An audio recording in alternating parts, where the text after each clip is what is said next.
Flow chart showing and use classification of good, दो तरह से, final goods and intermediate goods. Final good beyond the boundary line of production and intermediate with in the boundary line of production. Final goods ready for use by the final users, intermediate goods not ready for use by the final users. अब जो हमारे पास final goods होती हैं वो basically दो तरह से हैं, कंजप्शन और consumer goods, capital goods.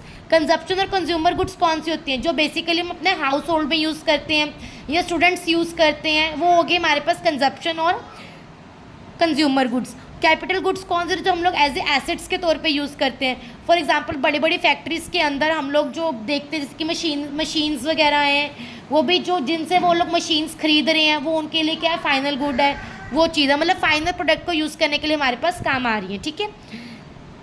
Final goods होता है क्या? Final goods are those goods which have cross the boundary line of production and ready for use by the final users.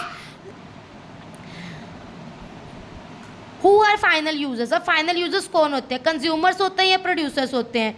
अब वो कहते हैं क्लासिफिकेशन ऑफ फाइनल गुड्स हम दो तरह से करते हैं, final consumer goods and final producer goods. Final consumer goods कौन सी होते हैं? जो बेसिकली कंज्यूमर परचेज करते हैं अपनी वांट्स को या अपनी नीड्स को फुलफिल करने के लिए. और फाइनल प्रोड्यूसर गुड्स कौन सी होती है? जो प्रोड्यूसर्स बाय करते हैं बेसिकली अपने फिक्स्ड एसेट्स में ऐड करने के लिए या अपने प्रोडक्शन के प्रोसेस को आगे बढ़ाने के लिए. सबसे बड़ा एग्जांपल मैंने आपको इसका मशीनरी का दिया, या फिर हम लोग गारमेंट्स की कोई फैक्ट्री है, गारमेंट्स खरीद रही है, गारमेंट्स का जो फैब्रिक होता है उनको वहाँ से वो खरीदना पड़ रहा है, तो सब कुछ ये फाइनल गुड्स में ही काउंट होगा. Then what is the expenditure on final good? अब फाइनल गुड्स पे एक्सपेंडिचर क्या होता है? Expenditure on final goods, final consumer goods by the household, इसका कंजप्शन एक्सपेंडिचर. और जो बेसिकली प्रोड्यूसर्स करते हैं उनको बोलते हैं इन्वेस्टमेंट. अब ध्यान से एक्सपेंडिचर वाला पॉइंट समझना. वो कहता है एक्सपेंडिचर जो हम लोग फाइनल गुड्स पे करते हैं वो क्या होता है? एक्सपेंडिचर दो तरह से होता है, ध्यान से सुनना. फाइनल गुड्स पे एक्सपेंडिचर दो तरह से होते हैं. एक तो दिव्यम आपने अपने लिए कपड़े खरीद लिए, ठीक है, आपने अपने लिए कपड़े खरीदे या अपनी मदर के लिए वॉशिंग मशीन वगैरह बाय की, that will be called final consumption. मतलब फाइनल एक्सपेंडिचर हो गया कंज्यूमर का, मतलब आपने जो खर्चा किया पर्सनल लेवल पे किया. एक आर्यन ने अपनी दुकान के लिए कुछ लाइक टूल्स वगैरह बाय किए, मशीनरी. एक जो आपने अपनी शॉप के लिए कोई टूल्स वगैरह बाय किए या न्यू मशीनरी आपकी शॉप पे आई, सपोज कर नई चेयर वगैरह आई, कुछ भी आई, that will be called investment, क्योंकि वो लॉन्ग टाइम पर्पज़ के लिए आपने खरीदी है.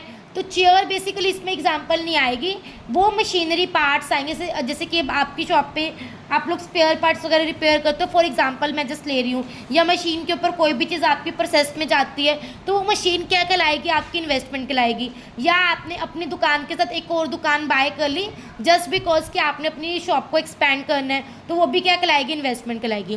पॉइंट समझ आया? Expenditure on final goods.